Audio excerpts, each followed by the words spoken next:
Halo teman-teman, kita ketemu lagi di dalam Intimate Project yang ke-12, Solitude and Solidarity. Teman-teman, ketika kita berbicara soal apa artinya iman Kristen, maka hampir pasti seringkali iman itu hanya soal saya dengan Tuhan.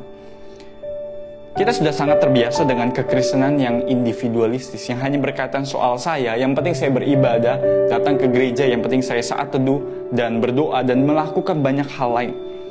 Oke, mungkin kita peduli terhadap teman-teman kita di sekolah, teman-teman kita di gereja, tetapi ketika kita berhubungan dengan orang-orang yang di luar sana, di luar dari tembok gereja, orang yang mungkin berbeda agama, status, sosial dari kita, dan lain sebagainya, rasanya iman kita tidak ada hubungannya dengan itu. Teman-teman, ketika kita hidup sebagai minoritas di tengah-tengah Indonesia, kita mungkin terbiasa dengan lingkungan Kristen.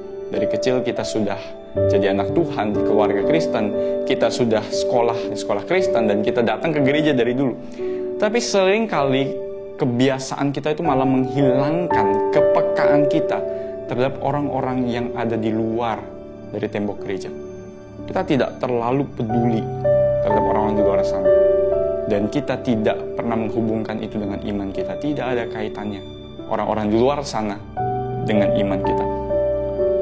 Teman-teman, sejak kapan iman kita, orang Kristen, iman yang begitu egois, begitu dangkal, dan hidup kita sangat tidak berdampak?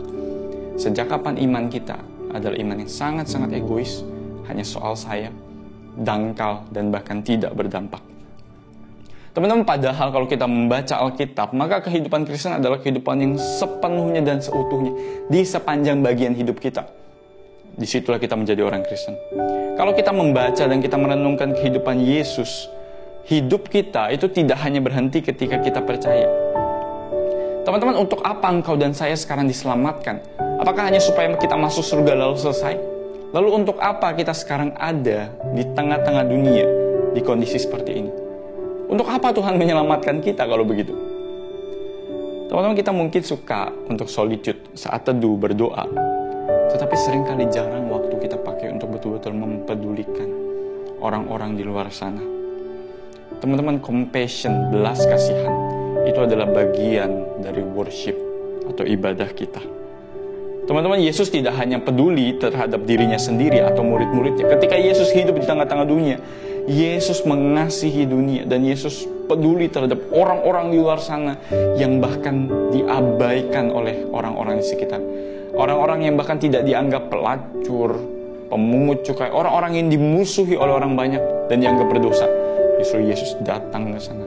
Yesus memulihkan hidup mereka. Yesus mengasihi mereka. Bukankah Yesus adalah Allah yang mengasihi dunia? Dan bukankah kita, orang Kristen, juga adalah orang-orang yang dipanggil untuk mengasihi dunia? Teman-teman, Yakobus berkata di dalam Yakobus 1 ayat 27, ibadah yang murni dan yang tak bercacat di hadapan Allah, Bapa kita, ialah mengunjungi yatim piatu dan janda-janda dalam kesusahan mereka dan menjaga supaya dirinya sendiri tidak dicemarkan dunia. Teman-teman, kurang jelas apa firman Tuhan di dalam bagian ini? Firman Tuhan ini tidak perlu kita pikir panjang-panjang untuk menafsirkannya. Karena ayat ini berbicara dengan sangat-sangat jelas dan sangat-sangat sederhana kebenaran firman Tuhan. Itu bahwa mempedulikan orang-orang di sekitar, terutama yatim piatu dan janda-janda, artinya orang-orang yang seringkali diabaikan, tidak berdaya, tidak bisa mencukupi kebutuhan hidup sendiri. Orang-orang yang hidup mengandalkan orang lain yang seringkali tidak dipedulikan. Mengunjungi mereka, mempedulikan mereka, justru adalah bagian dari ibadah kita sebagai orang Kristen. Bukankah ibadah kita seringkali hanya soal datang ke gereja, tapi ibadah yang murni dan tak bercacat di hadapan Allah bukan cuma soal saya datang, tapi soal bagaimana saya hidup di tengah-tengah dunia dan bagaimana saya hidup untuk Tuhan dengan mempedulikan orang-orang yang seringkali diabaikan oleh orang lain. Iman Kristen yang sejati adalah iman yang menghidupi kisah cinta Allah di tengah-tengah dunia. Bukankah kalau kita tinggal di kota Jakarta, kita akan sangat-sangat familiar dengan pemandangan-pemandangan seperti itu? orang-orang yang ada di pinggir jalan, orang-orang yang kesusahan, yang membutuhkan belas kasihan dari orang lain. Lihatlah di sekeliling kita, dan apakah kita seringkali tidak peduli tentang hal itu? Teman-teman, iman Kristen yang sejati bukan hanya iman yang hidup di hadapan Allah, tetapi iman yang juga hidup di hadapan sesama. Iman itu seharusnya berdampak. Bukankah ketika Yesus berkata, kamu adalah garam dan terang dunia, Yesus sedang tidak berbicara idealnya kamu harus menjadi seperti itu. Tidak. Yesus sedang berbicara kenyataan saat ini. Kalau kamu anak Tuhan, kalau kamu hidup diselamatkan oleh Tuhan, ditebus oleh Tuhan, maka sekarang kamu, identitas engkau dan saya adalah garam dan terang dunia. That's who we are. Itu adalah identitas kita. Dan garam dan terang harus memberi rasa dan berdampak, baru dia bisa dikatakan garam dan terang. Dan iman Kristen yang sejati bukan hanya iman yang ngomong dong di gereja, tapi iman Kristen yang ditunjukkan dengan mempedulikan banyak orang di luar sana. Kalau kita memperhatikan kehidupan Yesus, bukankah ibadah yang sejati itu bukan cuma soal saya memuji Tuhan dengan riang, dengan hebatnya, tapi soal saya mempedulikan dan mengasihi dunia yang juga Tuhan kasihi. Bukankah Tuhan Yesus juga berkata di dalam Matius, aku berkata kepadamu, sesungguhnya segala sesuatu yang kamu lakukan untuk salah seorang dari saudaraku yang paling hina ini, kamu telah melakukannya juga untuk aku. Engkau dan saya punya iman, dan iman itu dipanggil untuk menunjukkan kasih kepada orang-orang di luar sana. Itu adalah iman Kristen yang sejati. Teman-teman, doa yang sejati, doa itu harus dibarengi dengan melakukan sesuatu bagi dunia yang sedang hancur.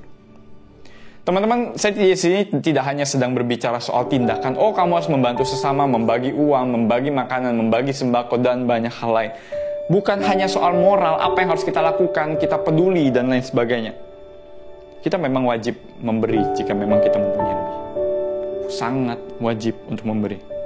Tapi pertanyaan yang paling pentingnya adalah, apakah kita punya kasih dan belas kasihan melihat orang-orang di luar sana yang belum menerima kasih Tuhan?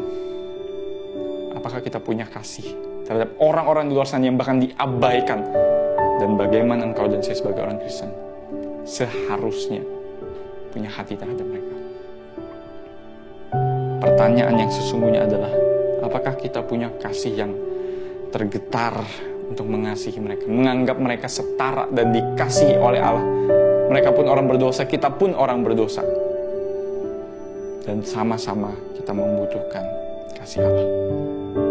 Kita tidak menganggap mereka rendah ketika kita membantu, tapi kita menganggap mereka setara, sama-sama orang berdosa dan butuh kasih Allah. Teman-teman, saya tahu ketika kita membantu atau mencoba mempedulikan atau mencoba berinteraksi bahkan dengan orang-orang yang berbeda dari kita, penuh dengan ketakutan. Mungkin kita sebagai orang Kristen punya trauma sebagai minoritas, orang Chinese apalagi misalnya. Kita mungkin takut, sangat-sangat takut berrelasi dengan orang-orang sekitar. Kita memilih main aman, kita memilih punya komunitas sendiri dalam gereja, sekolah-sekolah Kristen. Tapi bukankah itu panggilan kita? Bukankah untuk itu kita dipanggil di tengah-tengah dunia? Mewartakan kasih Yesus. Yesus yang juga ditolak oleh manusia, diabaikan oleh manusia yang tidak mau percaya kepada dia. Tapi panggilan Yesus adalah tetap melayani. Dan untuk itulah kita disebut Kristen. Karena kita mengikut Kristus yang juga peduli dan mengasihi dunia.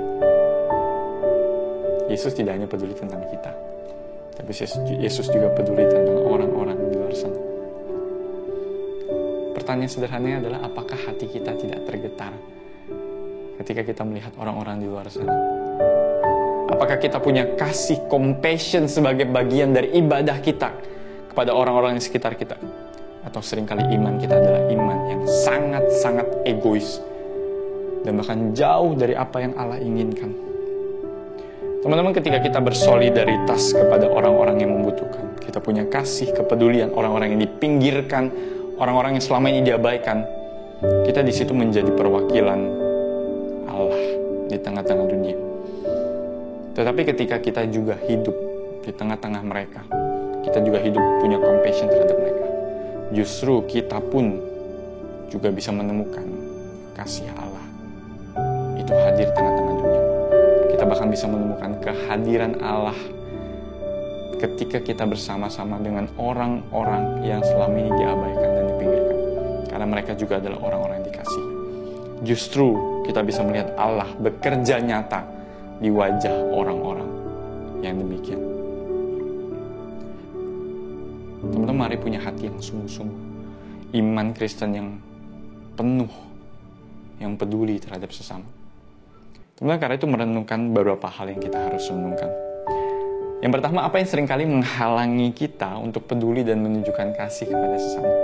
Apa yang seringkali menghalangi kita untuk punya kepedulian? Apakah itu trauma kita? Apakah itu keegoisan kita? Dan banyak hal lain. Apa yang seringkali paling menghalangi kita untuk punya solidaritas, punya kasih, kepedulian, menunjukkan kasih kepada sesama? Dan yang kedua, ketika kita merenungkan kehidupan Yesus Kristus, kita tahu, kita membaca Injil, kita baca kehidupan Yesus Kristus. Bagaimana menurutmu kita sebagai orang-orang Kristen seharusnya memperlakukan orang-orang di luar sana yang seringkali diabaikan? Ketika kita merenungkan Injil Tuhan, bagaimana seharusnya kita memperlakukan orang-orang di luar sana? Apakah ada yang harus berubah? Dan yang terakhir, adakah sekelompok orang di luar yang rindu kita doakan dan kita nyatakan kasih Tuhan kepadanya? Mungkin orang-orang di sekitar kita yang pernah kita abaikan, yang masih kita ingat. Ataupun orang-orang di sekitar kita yang sangat-sangat membutuhkan. Adakah orang yang rindu kita doakan sehingga kita punya hati untuk mengasihi dia, dan kita nyatakan kasih Tuhan, kita beritakan kasih Tuhan kepada mereka? Kita punya hati yang punya belas kasihan terhadap sesama. Karena Allah mengasihi dunia, dan kita dipanggil untuk mengasihi dunia. Teman-teman, kiranya Tuhan menolong kita di masa-masa seperti ini. Masa-masa di mana orang sangat membutuhkan, tapi juga masa-masa di mana kasih Tuhan justru bisa nyata lewat orang-orang yang menyebut dirinya Kristen. Teman-teman, karena itu mari kita terus berdoa di hadapan Tuhan dan terus minta Tuhan tolong kita.